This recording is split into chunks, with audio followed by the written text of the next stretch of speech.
We're live. Wait, I will tell you. I'm gonna find it on my phone too when it comes up. It has a lag, so Uh, you're live and then you will see the video. okay. Oh, I see it. Go. Ah, I see the lag too. Cool. So we're live and alive here at Finca 18, aren't we? Um, it's September 16th. Bienvenidos. Felicidades. La Independencia Mexicana. The Mexican independence is today, and everybody's super excited. Most people here in Mexico have the day off. And if they don't have the day off, they're getting paid like double or triple, so everybody's happy right now. And we've got behind me, we've got the distillery.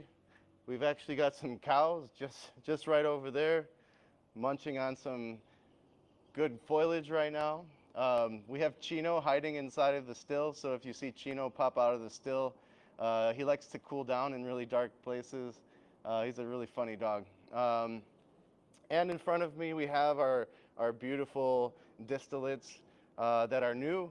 We have a new presentation here of the Finca 18 line, and we're looking at the first batches of some of our brand new products right now. So as far as the itinerary goes today, I want to introduce myself. I want to introduce the distillery. I want to talk to you guys a little bit about our products, but more importantly, I kind of want to go into the history and cultural significance of agave spirits here in Mexico. This is a topic that I'm super passionate about, super excited about. Even though my title is the Master Distiller of Finca 18, I feel like I'm learning every day. The Master Distiller of NAM 1414 actually came to Puerto Vallarta, and this guy, Sergio Cruz, he makes like 40 different brands of tequila, and I think we were counting all of the different flavor profiles you can get out of an agave spirit, and the number of combinations was in the billions. Um, so for a chemical engineer like him, it's exciting to be able to experiment and create all these flavors. And what he and his family have been doing is incredible. But I also wanted to kind of talk about a different side of things and kind of our approach, which is probably the exact opposite of what you might experience if you ever go to the town of Tequila. Um, what we do here at Finca 18 here in Puerto Vallarta is a little bit more on the artisanal side, and of course we do focus on tourism because that's our main market here. So I'm making this for you guys, the people that come to Puerto Vallarta on vacation. I'm here to help you. I'm here to support you while you're on your vacation here. Um, and it's kind of crazy that a lot of people will come to our ranch and they'll tell us that this is the best thing they've ever done in Puerto Vallarta. So I'm really investing in you guys. I want to make your vacation as best as it could possibly be. So not that long ago, we decided that we wanted to change the presentation of our bottles. We wanted to change the bottle itself and the label. We wanted to kind of step back to a more simple way of thinking. Um, I really enjoy simplicity. I feel like the more simple things are, the better we can communicate it. We're all about education here at Finca 18, so not only can you have a good time, but you're gonna really understand the importance and cultural significance of agave spirits, which is something really important to me. So anyway, before we dive into the spirits, I kind of wanted to give some background about myself. I moved to Puerto Vallarta about 4 years ago after meeting a beautiful young lady, Ileana Sanchez. If you're watching, hello. um, I came here just on a whim. I was looking for a change in my life, and it was it was incredible how I kind of fell backwards into doing this.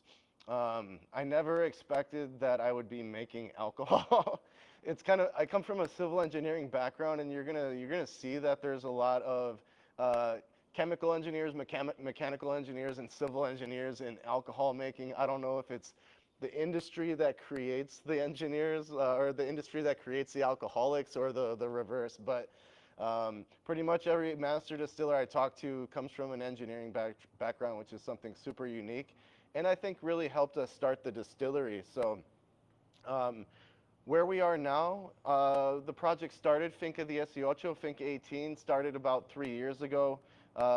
This was an abandoned ranch, and it's been in my girlfriend's family for about 150 years now. There's some stories about some abandoned treasure under some palm trees somewhere. Um, just to the west of us, we have San Sebastián del Oeste, which is an amazing town for tourism. Um, and it's an old mining town. Anywhere there was a mining area, you're going to have a lot of alcohol being produced in that area. So there's a lot of cultural significance in terms of alcohol production where there's mines all around Mexico. And of course, just south of Puerto Vallarta and to our west, rather, you're going to run into the raicilleros of the coast. And these guys, they're super, super old school. They're doing things the most traditional way possible. There's a word that we like to use called ancestral, and they're doing things in the most yeah, traditional way you possibly can. And I recommend seeing both sides of the equation. What I like to tell people is that we're the gateway here at Finca 18 into a very, very deep rabbit hole of what you're going to find in agave spirits, which is super interesting. So how I like to describe us is we're in the middle of both of those extremes. You know, you have like the super mass-produced brands of tequila, and then you have like the super old school guys. We're kind of in the middle. We use artisanal processes, it's called, and you could see some of those behind me. To my left, we have a taona, which is a stone wheel that grinds the agave, and right behind me, we have two 600-liter copper stills, copper pot stills. They're of the alembic style, so this is a style that was brought here by the Spanish.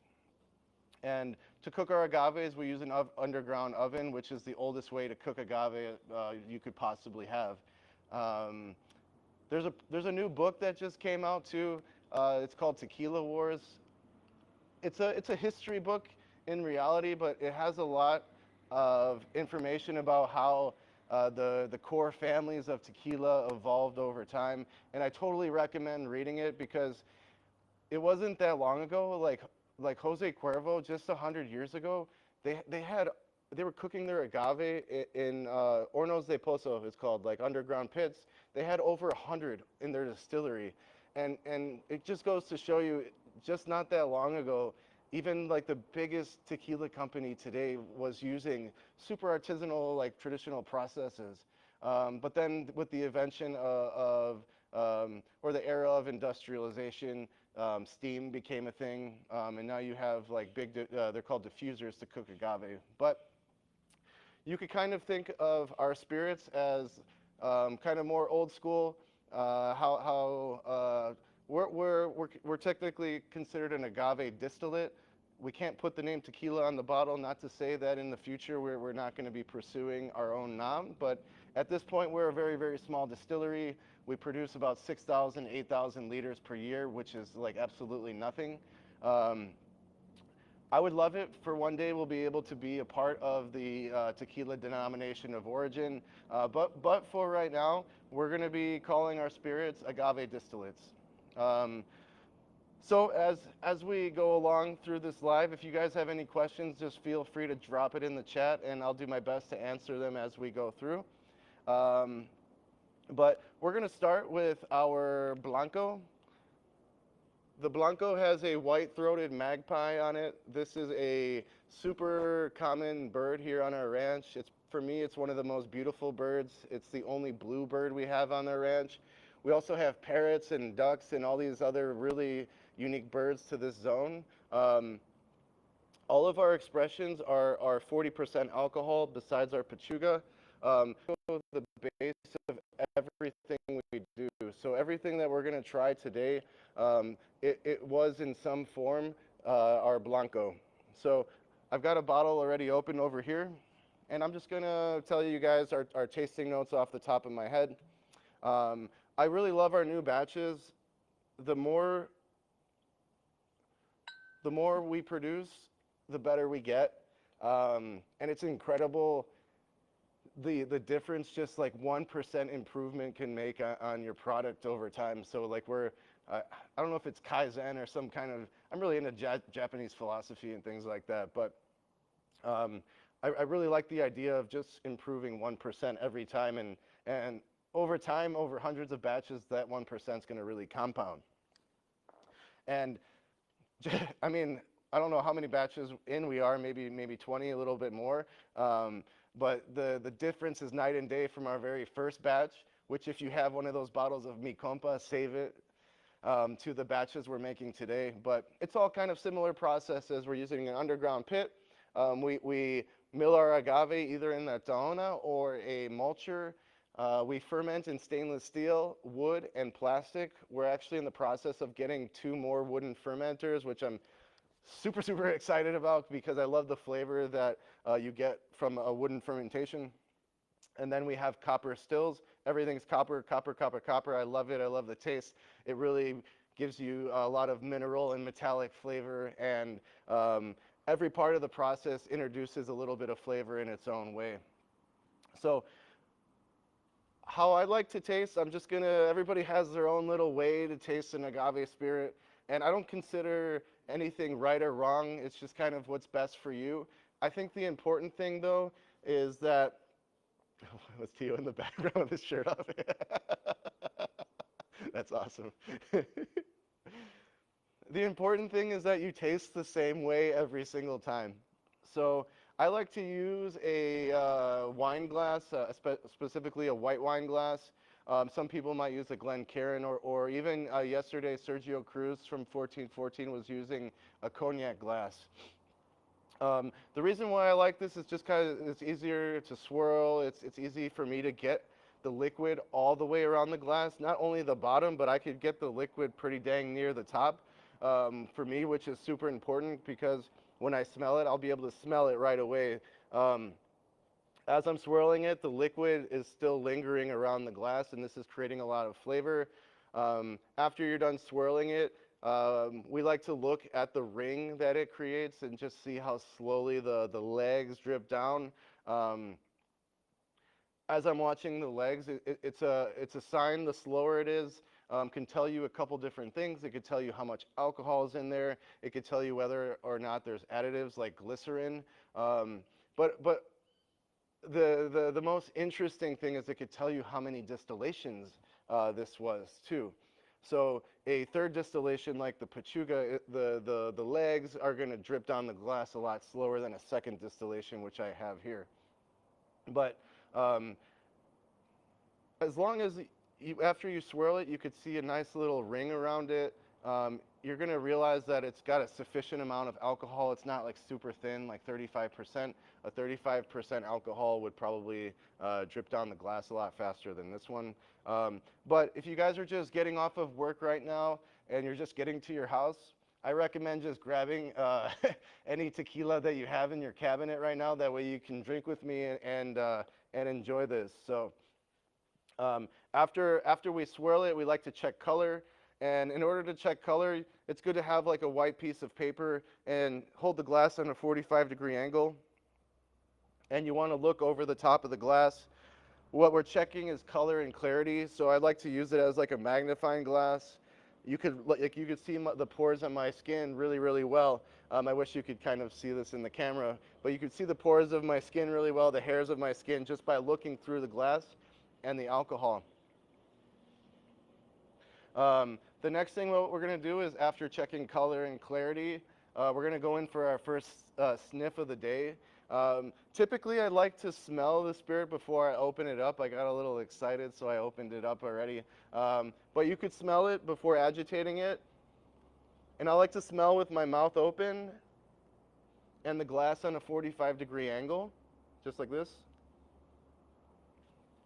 And then go ahead and swirl it for 10 seconds. Open up that glass.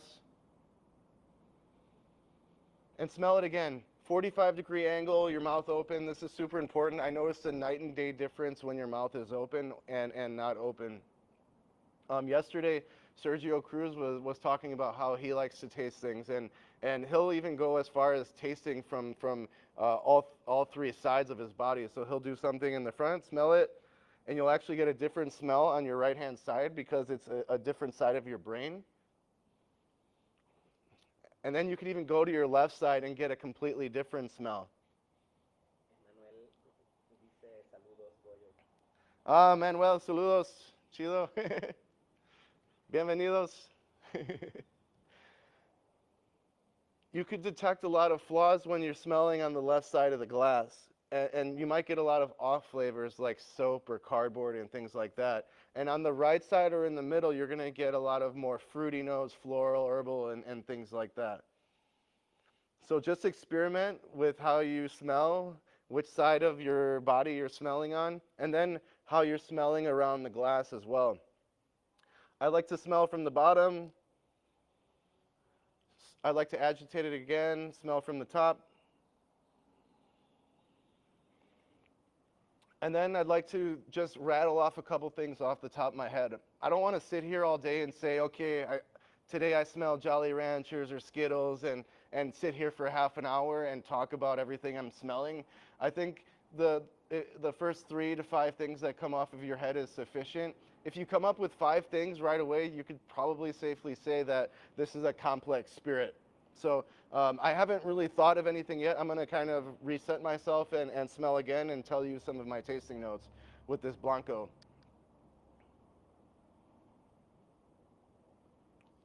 So I'm getting a lot of minerality. I'm getting a little bit of like saltiness, salinity. I'm getting like freshly cut grass, wet rocks. I'm getting like metallic, like copper. There's even a little bit of chemical presence.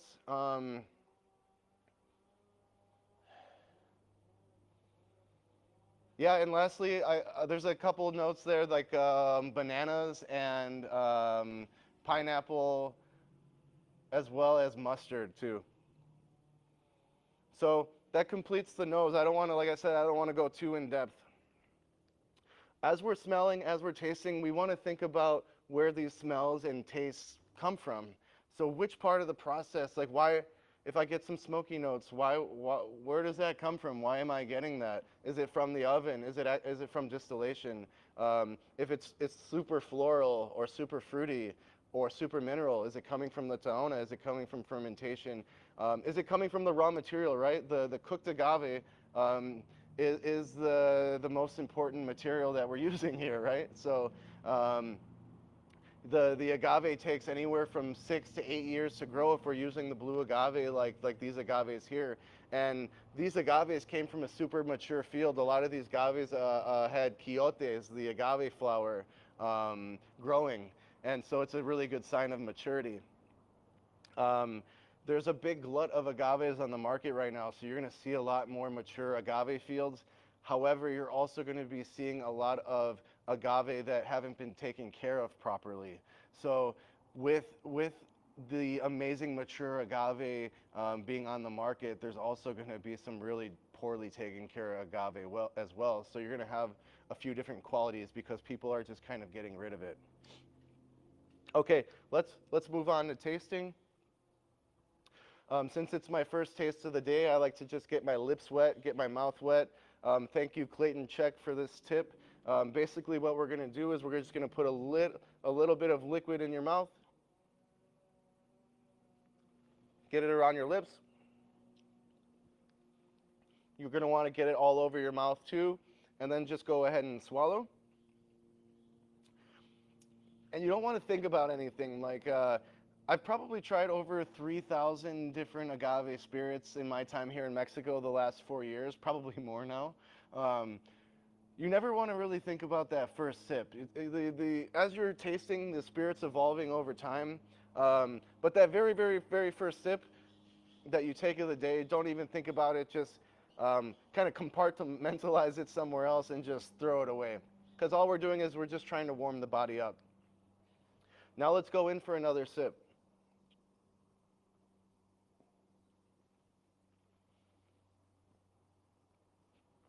And this time you want to take a bigger sip.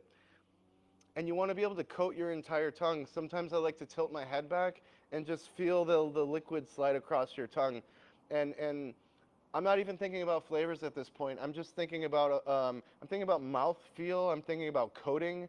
I'm thinking about how dense the liquid feels in my mouth. Is it super watery? Is it oily? Is it buttery? Like maybe it's a little syrupy, right? I like to say it's super important to pay attention to how your body feels. The more you pay attention to how your body feels, the better you're going to get at adding another layer of how you taste things, not only in spirits, but how you taste food. If you go to a restaurant and you start paying attention to how your body feels when you eat and drink things, you're gonna add a whole nother dimension to how you perceive food and drinks in general.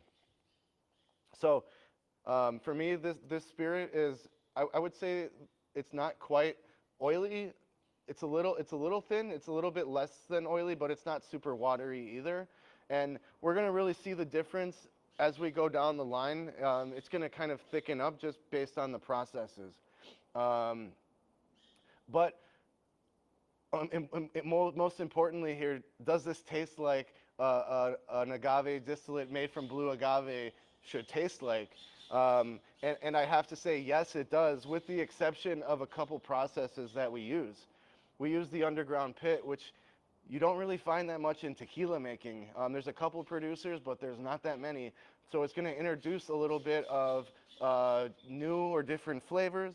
It's going to introduce a little bit of smoky personality to the agave spirit.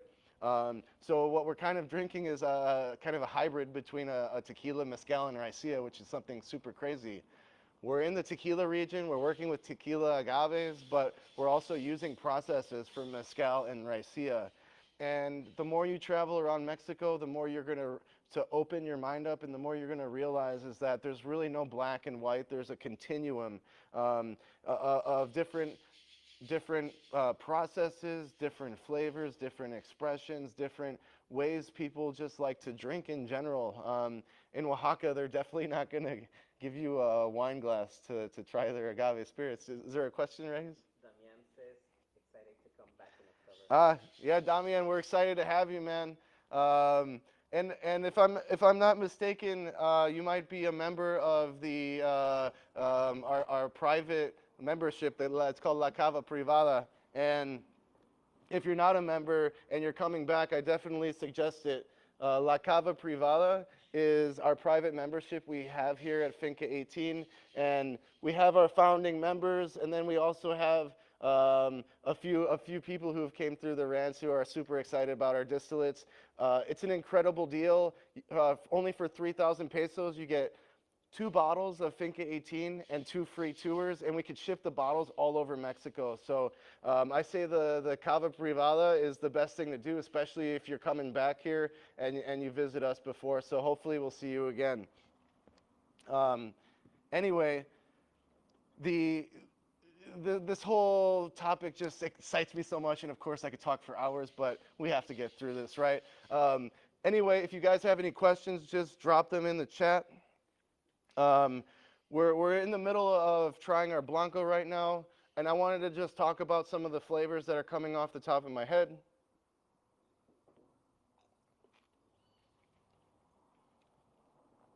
I'm getting those kind of classic tequila notes like lime and pepper.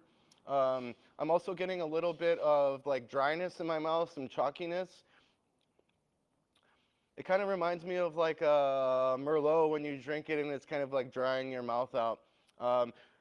I do get that minerality that I was smelling too, and this spirit is very congruent from how we smell and how we taste. I feel like sometimes there's a difference in what you're tasting and what you're smelling, and I believe that our Blanco really delivers the what it promises on the nose, it also delivers in the mouth. So this is the base of everything we do, and yeah, I absolutely love it. And this is 40% alcohol, just like some of these other ones we're going to try today. Um, do we have any questions? Feel free to drop them in the chat. I'm willing to answer them here on the spot now. We're going to move on to barrel-aged products. So I like to give my leftovers to the gods. And I don't really feel like I need to wash my glass out just because I'm tasting the same exact thing, just a little bit aged here. So a lot of people that come through our ranch, they come from the whiskey world. They come from, maybe they're a little bit newer in the theme of agave spirits. And we like to deliver something that they're a little bit more used to. So the next spirit we're going to try right now is our Rosa. So the Rosa is our Blanco, except for the fact that it was aged in Napa Valley ex Merlot barrel for 17 days. It should have been 18 because we're Finca 18, but hey, next time. The interesting thing is that this is only 17 days rested, while our Blanco was rested in glass for 6 months. The period of resting really just helps the alcohol tame down a little bit, and specifically in the barrel, it likes to round out the flavors. So you can see in our Rosa bottle how much color we can get just after 17 days. For me, this kind of looks like a champagne or a peach color, which I absolutely love. We got a lot of people coming through the ranch here on tours, and they're big wine drinkers, so this is kind of a dedication to them. And originally I thought the women were gonna go crazy for the Rosa, but it's the men that really like the Rosa a lot too, so I would say it's 50-50. Anyway, I'm not gonna go through the whole tasting thing again, but I will tell you guys a little bit of tasting notes and aromas that I get from our Rosa. So this is again 40% alcohol in French oak.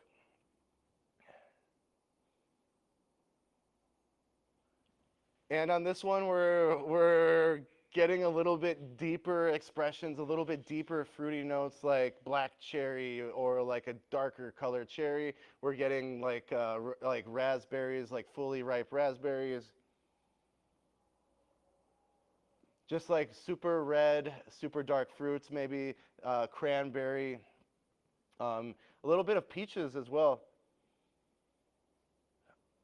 And it's super interesting what a wet wine barrel will do to the spirit. You never want to leave an agave spirit in a wine barrel too long. It's just going to kind of overpower it. So the flavor of the agave is a primary flavor contributor of flavor to the spirit. But as soon as you introduce a barrel, it's also a primary contributor. So the barrel flavor is eventually going to take over the flavor of the agave. So the longer you let it rest in barrel, the more barrel flavor you're going to get rather than the flavor of the agave. So just keep that in mind. And if you're an agave purist, you're going to probably want to stick more to the Blancos, just because you're getting a more representation of the agave. But everybody has their own tastes and their own things they like. For me, I started out as a purist, but the more and more I do this and the more I learn, the more I like every single category. So let's move on to tasting notes.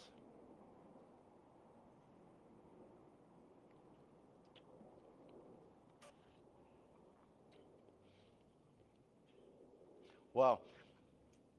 So on this one, I am getting that like dry sensation, but it's backed up by like kind of a sweetness that it's like, I don't know, it's like super like peppy and bright, and I love the fact that after I swallow it, like I didn't get any sweetness in the beginning, but after I swallowed this, there was a little bit of sweetness on the back end.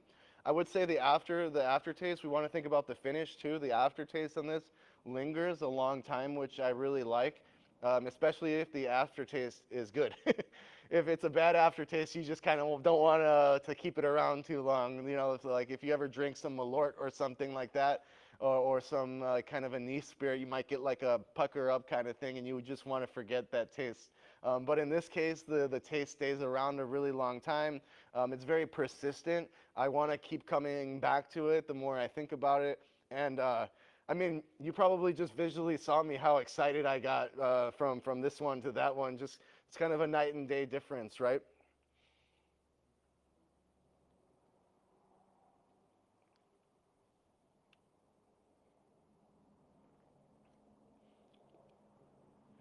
So again, we're thinking about kind of darker and these kind of it's kind of weird to think about red as a flavor, but I'm getting like a dark red flavor, you know, like your cooked cranberries, red apple, um, maybe like overripe peaches, raspberries, blackberries, cherries, and things like that. Um, I do really like wine, and I do get a little hint of that Merlot flavor, and this expression is just for me is top notch. I love it, and a lot of people who come to the ranch love it too. So this is the Rosa, yeah. So we have the Blanco and then the Rosa right now, and we're gonna move on to the Reposado. So the Reposado is super interesting. The Reposado was aged 7 months in ex-bourbon barrel, and it was 100% mash rye bourbon. And what it did to our Blanco is incredible. I'm going to pour some for myself right now.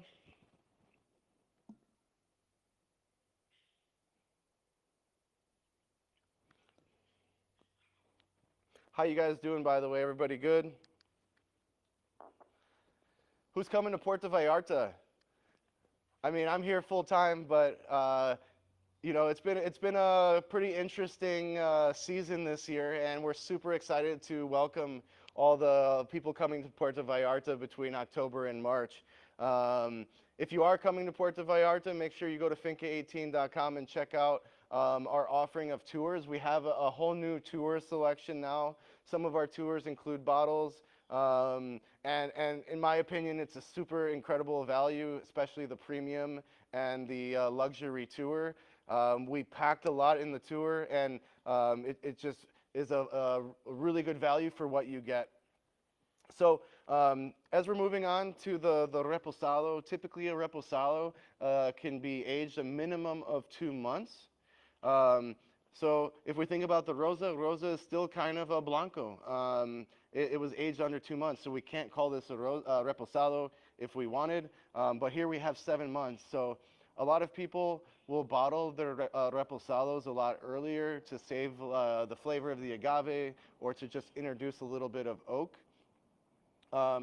Something important I need to tell you guys about how we do our barrel aging is that all of our spirits are single barrel. So anything you take home, there's only 200 liters made of that barrel, like literally. So that translates to about 300 bottles in this case. And what's special is that this exact flavor will probably never be replicated again. And we don't ever take the liquid out of the barrel until it's absolutely ready. We went, I think, almost 6 months without having any aged expression in our lineup during a tasting. We were getting a little anxious at a point because when you go to like a tequila tour or tequila tasting, you're expecting to try a reposado or an añejo. But it was super important to us that we didn't take the liquid out of the barrel too early. We wanted to wait until the perfect time, until the spirit was right. So whether this would have taken 2 months or 2 years, we were going to wait. On the nose,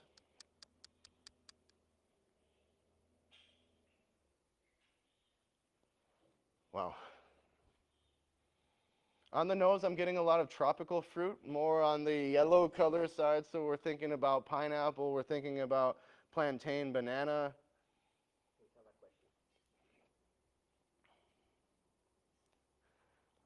So somebody's asking about our Pechuga. I'm going to get to that in just after this bottle, so hang around, and I'm going to tell you guys about our brand new Pechuga expression. I'll tell you a little bit about the history of Pechuga, the tradition of Pechuga. It's super special, and if you hang out for about another 10 minutes, we'll get there in a second.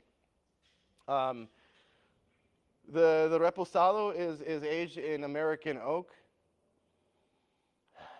And I am getting a little bit of woodiness. There's like I have a funny word. There's like, it's like a furry wood, kind of like almost like a pine scent, like scent.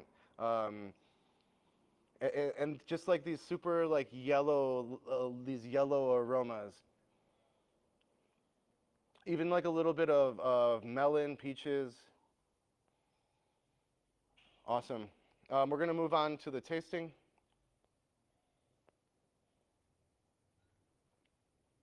Mm. One thing you're going to notice right away is that the longer it sits in the barrel, the rounder the flavors get, the more palatable it is, and the easier it is for your body to consume. Um, the the if you tried like an añejo, for example, it's just going to be super smooth to try and absolutely delicious. But in this case, the reposado is almost half the age of an añejo, a little bit more, and you're getting a lot of bang for your buck with this thing. Um, Flavor-wise, I'm getting coffee, chocolate. Mm, I'm getting cherry. I'm getting a lot of minerality that's coming from the Blanco. Um, and the finish on this is awesome. It's persistent, and it's lingering too. And yeah, wow. I just absolutely love this reposado. I think it's a very good expression of a reposado, and I think all these three can hold up against a lot of a lot of our favorite agave spirits, which is something super important to me. I see a question in our chat about a bottle that we used to have, an expression called sagrada. And sagrada is a style of Pechuga. And basically, we have the old sagrada here, but we just changed the presentation a little bit. And I'm going to get to that in a second. Mm. So in this case, I'm going to wash my glass because we're kind of coming out of the barrels, and then we're going to be going into a different style of spirit here. So the Pechuga tradition, we have traced back oral history for around 125 years, but it could go back a little bit further, even about 200 years. And it's called mezcal de Pechuga. This traditional style of mezcal making is kind of different today than in what it used to be, but in general, what you do is you would suspend a protein, typically a guajolote or a turkey breast, inside of the still, and then ingredients of the season like fruits, herbs, flowers, and things like that will get put inside of the copper pot still and get macerated as it's distilling, typically for a third distillation. And this is a celebratory style of agave spirits.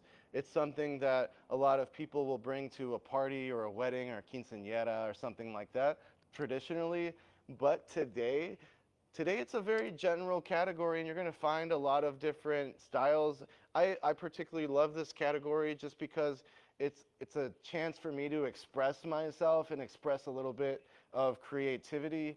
And you might not know this about a lot of master distillers, but we're all seeking something different and creative, and we want to be able to find ways to express that. So the Pechuga style really allows us to get experimental.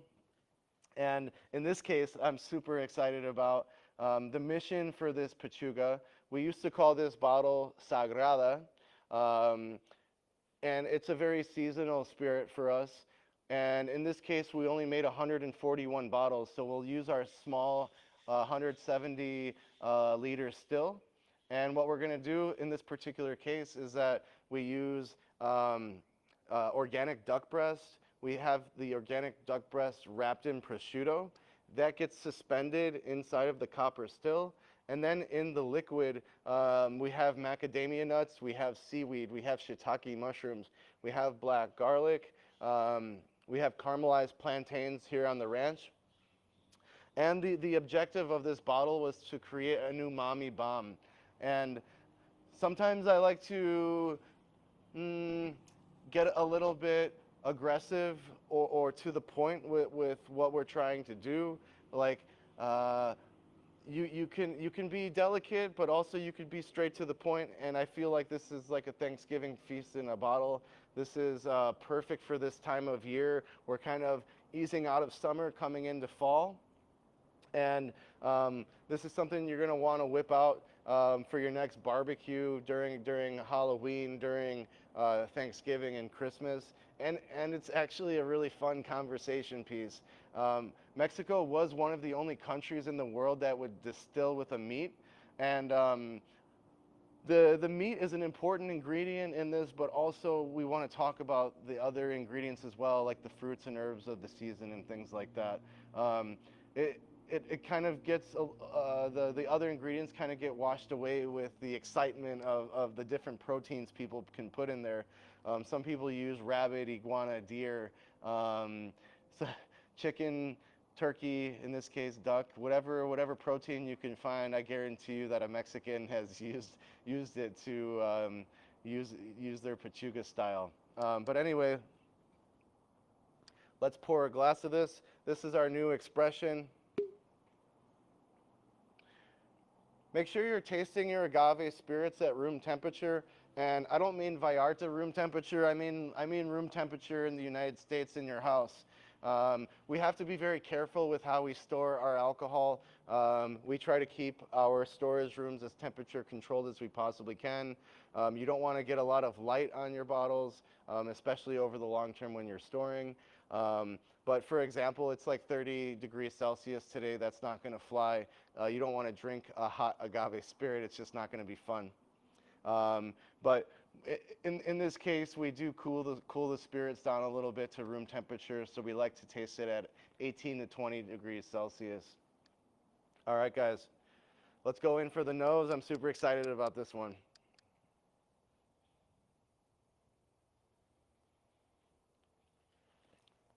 So right away on a third distillation like we have with our old Sagrada or Pechuga here, you're getting a lot more concentrated alcohol. You're also getting a lot more of these concentrated flavors and smells. And in general, the alcohol is a lot thicker. So if you decide to swirl it around the glass, hold it up, and watch the ring go down, you're going to notice that the third distillation creates a little bit heavier, dense liquid. As far as aromas go,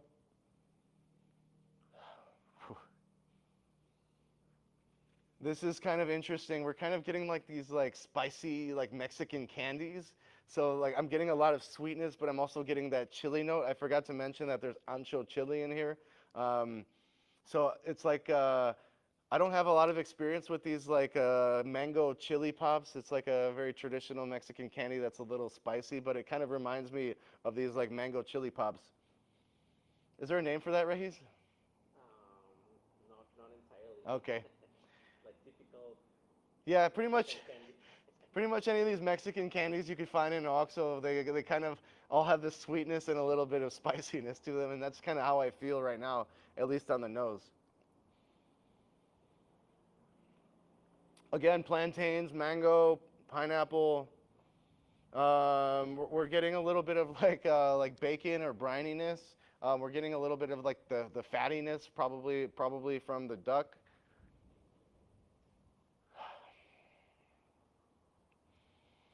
And then at the very end, I'm getting kind of this like bright, spicy note that's definitely coming from the ancho chili.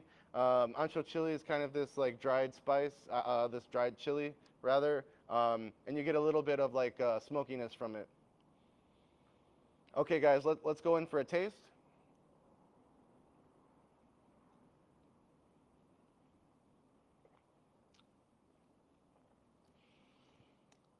Right away on the mouth, I'm getting flavors of like super buttery. It's almost like I think the macadamia nuts really created this like silky buttery texture.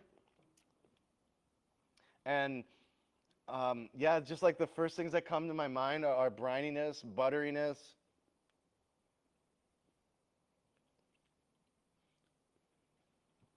I definitely taste the ancho chili. I taste a little bit of salinity, like from probably from the seaweed. We're getting some minerality just from the agave base. And it's not drying my mouth up as much as the other spirits were. So I'm actually getting a little bit of tingly sensation in my mouth, but we're also getting a little bit more coating. And I don't taste that chalkiness like I did in the other ones. Um, this is a super special spirit, guys. This is something we only do once per year, and once it's gone, it's gone. For the La Cava Privada members, you get your choice once we release a bottle. You get to choose whichever bottle you want, and we'll keep it in our cave for you for the next time you come to Mexico. So that's our four core spirits, guys. I'm going to open up the discussion if there's anybody here that wants to ask a question. That if you have anything to ask me about Puerto Vallarta, what it's like being an expat here in Puerto Vallarta, or if you want to ask anything about agave spirits, I'm going to open up the discussion here for a couple minutes. So feel free to drop the comments in the chat, and we'll be ready to go.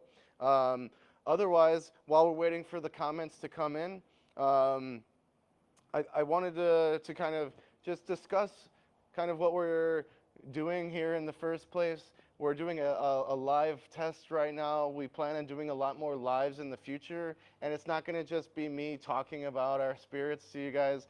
We're gonna be filming everything live as we're producing. So on the days we're cooking agave, you guys will be able to see us doing the whole oven from 5 in the morning all the way till 7 p.m. So when you're at work or at home, you could jump on and off and see what it's like. It's literally a 14-hour process from beginning to end. Um, so we have a question, how can I book a tour? You definitely want to go to finca18.com. That's the best way to book directly with us. I totally recommend booking directly with us. We have a tour section on the website if you go to our menu and click tours. I think it's even finca18.com/Puerto Vallarta Tequila Tour. And you'll be able to see all of our tour styles, our tour offerings, and you could choose whichever one's best for you. We have the budget friendly to if you want to ball out.